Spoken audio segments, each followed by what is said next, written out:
And so the Amorim CV looks strong. Two-time Portuguese league winner, 3 times Portuguese League Cup winner. He's been manager of the season in Portugal on 2 occasions.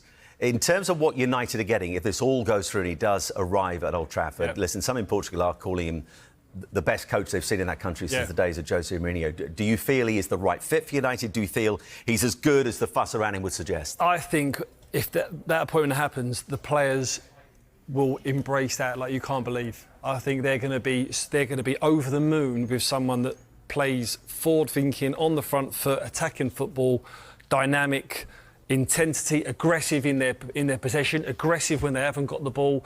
And I think we're going to see a massive improvement from these players, which is wrong in terms of you should not have to be motivated to play for any football club, let alone Manchester United. That didn't happen under Ten Hag. Now I think with this man coming in, he's just going to give them that lift. I think even in the interim period under Van Nistelrooy, I think you're going to see players, a bit of a cloud just shift over the training ground, over the stadium now, and there's going to be a big shift with Manchester United now. Like we said, it's really important to let the people know out there that you just can't discard players and bring a new lot in with the restraints now. No, you can't. Get the man in now, let him have a look at them in training, because that's where you see a lot, we know ourselves. It's all right, watch him on the pitch. Watch him every day in training, get to know him, have the conversations, decide which ones you want to take with you and the ones you want out. Let Jason Wilcox and Dan Ashworth know about that. Let them do their work. And then when the January transfer window opens, then maybe you want 1 or 2. Because at the moment, looking from the outside, you would say, if I was him, I'd say, well, there's like 10 needs to leave here. But it ain't going to be the case.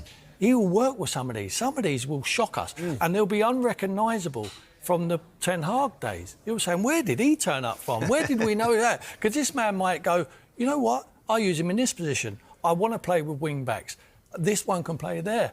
He will know. The little detail what he will learn in training about these guys. Ugarte, who has hardly kicked a ball for Ten Hag, we know he knows him. His best football he's had when he's been at Sporting. Now he needs to then decide, what do I need in January? Does he bring in Marcus Edwards with him? A little superstar he went from Tottenham to Sporting.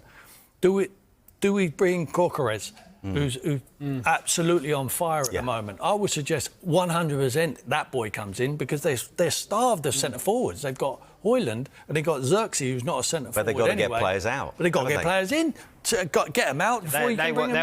They want 80, 90 million, and that's the problem now. When he's gone there and done well. So it's now you're going, right, we've got a new manager, we're going to back them fully like that, but they've already spent. You saw the money they've already spent. It's a fair amount. Yeah. And Toby, when he'll have seen United play plenty of times, there is a difference, obviously, in what Tim's saying when you see them in the flesh for the first time on the training pitch as well. But when he looks at that United team, I mean, some might say, well, where on earth do you start? But if you're pinpointing one particular area, he's going to have to address pretty quickly. Would the midfield be one of them? I don't think it's just one area, Simon, I've got to be honest. But that area's never really been solved, has it? No, it hasn't, but, you know, you go back to, again, Manchester United teams that you would expect to be scoring bundles of goals, really good from an attacking point of view. I don't see that when they play anymore. Defensively, it's just mishmash, you know, in terms of where's the partnerships, you know, whether it's 2 centre-halves, whether it's, you know, full-back, and there just seems to be a real lack of direction across the playing style and the philosophy. So for me, it is a complete rebuild. We talk about players coming in. What players he actually improved side that he inherited?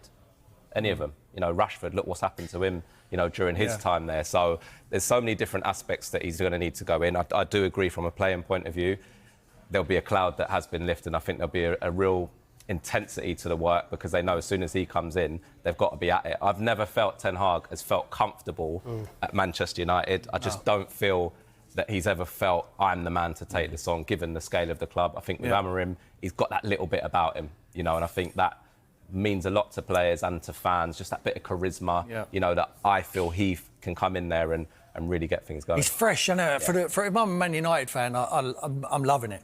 Because you're rolling the dice. He's an entrepreneur of football management, this guy. You know, you look at... Are you running his PR campaign? I watched his team play against Arsenal last year. I watched his team play against... They played Arsenal off the pitch, lost on penalties, but with inferior players. I think that with the midfield area, it only plays with 2 in there.